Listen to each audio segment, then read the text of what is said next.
Hello everyone. देखिए friends, इस video पढ़ेंगे क्लास 10 की इंग्लिश और क्लास 10 की इंग्लिश का चैप्टर नंबर 4 है from the diary of Anne Frank. और इस चैप्टर के पढ़ेंगे लॉन्ग क्वेश्चन। और ये जो पहला क्वेश्चन है ये है करेक्टर स्केच ऑफ एनी का। ये बार बार रिपीट होता रहता है एग्जाम में, आपको ये जरूर तैयार करना चाहिए। तो देखिए हम इसका कैसे ट्रांसलेशन करेंगे इंग्लिश टू हिंदी में वो आपको समझना है। और इसके सारे के सारे आपको मीनिंग याद होनी चाहिए और आसान है इसका ट्रांसलेशन। देखिए कैसे करेंगे, इसको समझते हैं। तो क्वेश्चन आपको इस तरीके से मिलेगा कि give a character sketch of any या फिर give a character sketch of Anne Frank. तो इस तरीके से मिलेगा आपको क्वेश्चन बोर्ड एग्जाम में। तो यहाँ पर इसका मतलब है कि गिव अ करेक्टर स्केच, चरित्र चित्रण कीजिए। देखिए करेक्टर स्केच का मतलब होता है चरित्र चित्रण। जो करेक्टर का मतलब क्या होता है फ्रेंड्स, इसका मतलब होता है चरित्र। क्या होता है? चरित्र। और स्केच का मतलब होता है चित्रण। क्या होता है? चित्रण। तो चरित्र चित्रण कीजिए किसका? ऑफ एनी फ्रैंक का। तो ये एनी फ्रैंक इसका पूरा नाम है। तो एनी फ्रैंक का चरित्र चित्रण कीजिए। आंसर है इसका, आंसर देखें, एनी हैज फॉलोइंग कैरेक्टरिस्टिक्स। तो यहाँ पर जो एनी की है, एनी की जो विशेषताएं हैं वो निम्नलिखित हैं। देखिए इसका मतलब होता है विशेषताएं, फॉलोइंग का मतलब होता है निम्नलिखित। किस तरीके से लिखा हुई है वो देखिए। पहली विशेषता है इंटेलिजेंट। वो जो थी लड़की वो इंटेलिजेंट थी, बुद्धिमान थी। इसके बारे में आपको लिखना है। Any is an intelligent. देखिए वोवेल से पहले क्या आता है? एन आता है। तो एनी एक इंटेलिजेंट गर्ल थी, लड़की थी। सी इज एन एविड रीडर। वह एक उत्सुक रीडर थी। इसका मतलब होता उत्सुक होना। क्या होता? उत्सुक होना, रीडर। तो वह क्या थी? एक उत्सुक रीडर थी। एंड राइटर, और क्या थी? एक लेखिका थी। इसने किताब लिखी थी तो वह राइटर भी थी।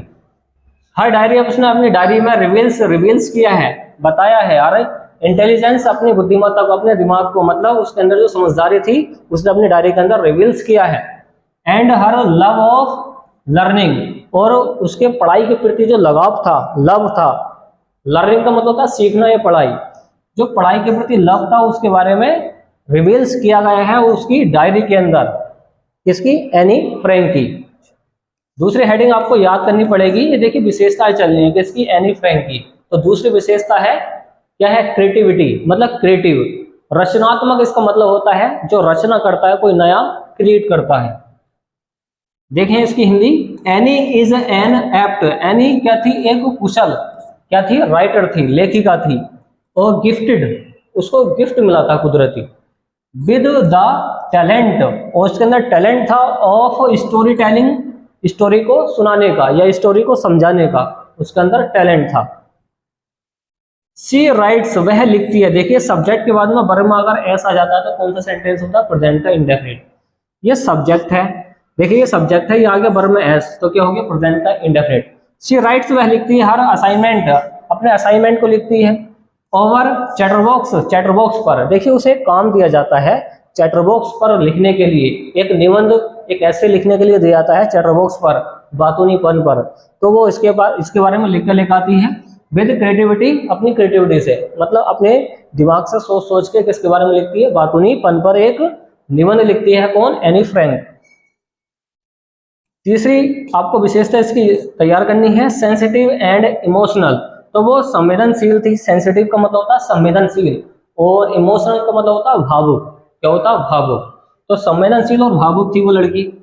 Any is sensitive. एनी क्या थी? सेंसिटिव थी, संवेदनशील थी। एंड इमोशनल, और क्या थी? भावुक थी, मतलब भावना इसके अंदर काफी थी। सी लव्स, वह प्यार करती है। देखिए फिर से प्रेजेंट का इंडेफिनिट है, ये सब्जेक्ट है। देखिए अगर सब्जेक्ट अगर सिंगुलर होगा तो वर्ब में कौन आता है? एस। सी लव्स, वह प्यार करती है। हर फैमिली, अपने परिवार से, तो अपने परिवार से प्यार करती है क्योंकि इसके अंदर भावनाएं काफी हैं। सी मिसिस हर ग्रैंड मदर, वो अपनी दादी माँ को याद करती रहती है। हु, जो हैज पास्ड अवे, जो गुजर चुकी हैं। देखिए पास्ड अवे एक अच्छी फ्रेजल वर्ब है। इसका मतलब होता है गुजर जाना या मर जाना। जो मर चुकी हैं उनकी दादी, इसकी एनी फ्रैंक की, वो उन्हें काफी याद करती हैं, मिसिस करती हैं। चौथी विशेषता क्या है? अ गुड सिस्टर, उसकी एक अच्छी बहन थी।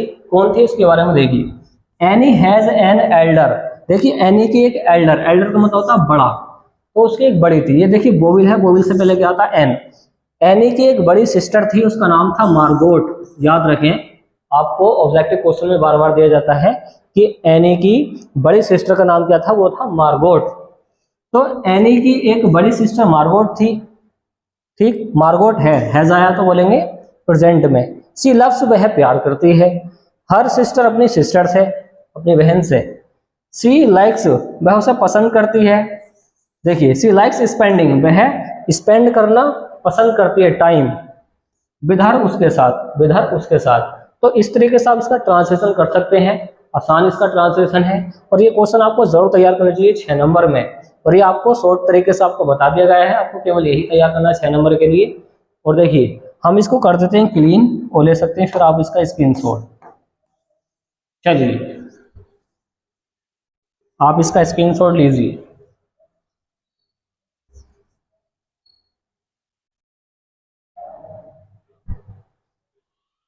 और इसका दूसरा क्वेश्चन समझते हैं। देखिए फ्रेंड्स, और ये 2 क्वेश्चन आपको जरूर तैयार करने चाहिए बोर्ड एग्जाम के लिए, केवल आपको यही 2 क्वेश्चन इसके तैयार करने इस चैप्टर के। क्वेश्चन क्या है वो देखिए, वो समझिए। और ये दोनों के दोनों क्या है, मोस्ट इंपोर्टेंट है एग्जाम के लिए।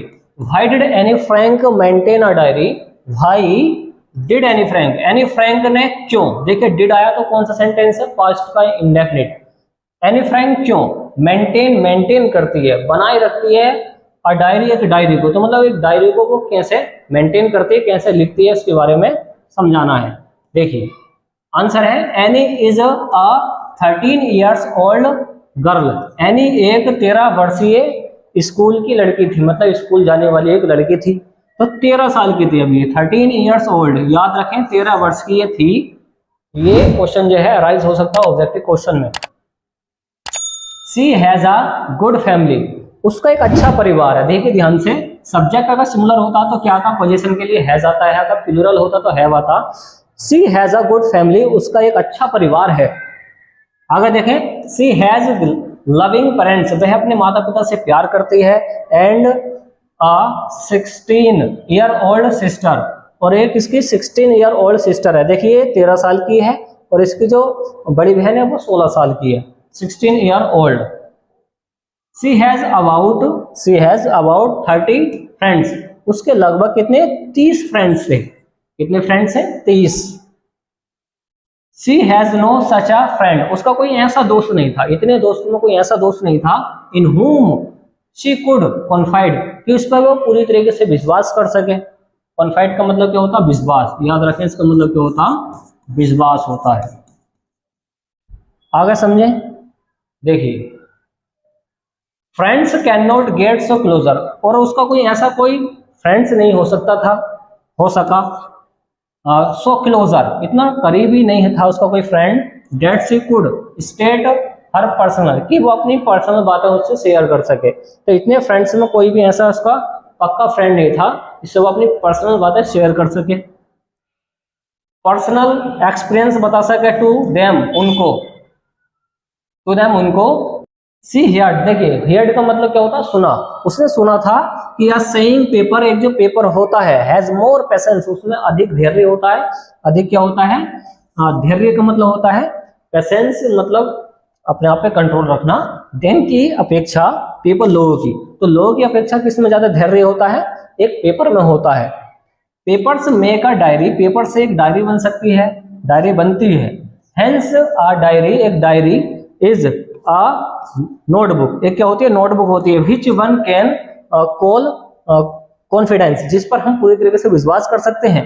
इट कीप्स द सीक्रेट, तो वो आपको सीक्रेट को क्या रख सकती है, गुप्त रख सकती है, सेफ रख सकती है, सुरक्षित रख सकती है। तो उसका मानना यह था कि अगर मैं डायरी लिखूंगी तो डायरी में अपनी पर्सनल बातें लिखने के बाद में वो सेफ रहेंगी, उसके अंदर क्या रहेंगी, सेफ रहेंगे। अनलेस इट इज स्टोलन, जब तक कि उसको चुरा लेने जाए। देखिए जब तक कि उसको चुरा लिया ना जाए, तो अनटिल अनलेस का मतलब होता है जब तक। अनटिल अनलेस का ये आपको रूल्स पढ़ने के लिए मिले हुए हैं इसके अंदर, इंग्लिश के अंदर, कि अनलेस का मतलब होता है जब तक, इट इज स्टोन, जब तक उसको कोई चुरा न ले तब तक वो सेफ रहेगी। भाई सम्मान किसी के द्वारा, सम्मान का मतलब होता है किसी के द्वारा, जब तक वो किसी के द्वारा चुरा ली नहीं जाएगी, कौन, नोटबुक जो डायरी है, तब तक वो सेफ रहेंगे, आपको जो सीक्रेट है। This is why any started, इसी वजह से एनी ने राइटिंग लिखना शुरू कर दिया, डायरेक्ट डायरी को, इसी वजह से एनी ने एक डायरी को लिखना शुरू कर दिया। अगर क्वेश्चन इस तरीके से आ जाए कि एनी ने डायरी लिखना क्यों शुरू किया था, तो आपको यही थ्योरी लिखनी है। तो इसके या में आ सकता क्वेश्चन और करके कि एनी फ्रैंक ने डायरी को लिखना क्यों स्टार्ट किया था, तो भी आपको आंसर यही लिखना है, सेम टू सेम। चलिए हम कर देते हैं इसको भी क्लीन और दे सकते हैं आप इसका भी स्क्रीनशॉट। देखिए इसकी मीनिंग याद होनी चाहिए। मीनिंग जैसे कि आपको पता है, मेंटेन का मतलब क्या होता है, बनाए रखना। और देख लें कोई अच्छा सा वर्ड इसमें, ये जो कॉन्फाइड है इसका मतलब क्या होता है, विश्वास। एक्सपीरियंस का मतलब होता है अनुभव। पेशेंस का मतलब क्या होता है, धैर्य या सब्र, याद रखें, अच्छा वर्ड है। देन की अपेक्षा पीपल पढ़ते हैं इसको, इसका मतलब होता है लोग। और आपको याद करना है अनलेस, जब तक। स्टोलन अच्छा वर्ड है। देखिए स्टील की थर्ड फॉर्म स्टोलन होती है और ये पैसिव वॉइस बना रखा है, संबंध किसी के द्वारा। तो यहाँ पर जब तक कोई इसको चुरा ना ले तब तक वो सेफ रहेंगे आपके सीक्रेट एक डायरी के अंदर। और स्टार्ट आपको पता ही है, शुरू कर देना होता है। तो आपके नॉर्मली कुछ वर्ड इसके अगर आपको पता है तो आप इसका ट्रांसलेशन कर सकते हैं इंग्लिश टू हिंदी में। तो उम्मीद है फ्रेंड्स आपको ये वीडियो पसंद आएगी, तो वीडियो को लाइक एंड शेयर कीजिए, चैनल को सब्सक्राइब कीजिए। Thanks for watching guys. मिलते हैं कैसे नेक्स्ट वीडियो में जो काफी इंपॉर्टेंट होगी एग्जाम के लिए।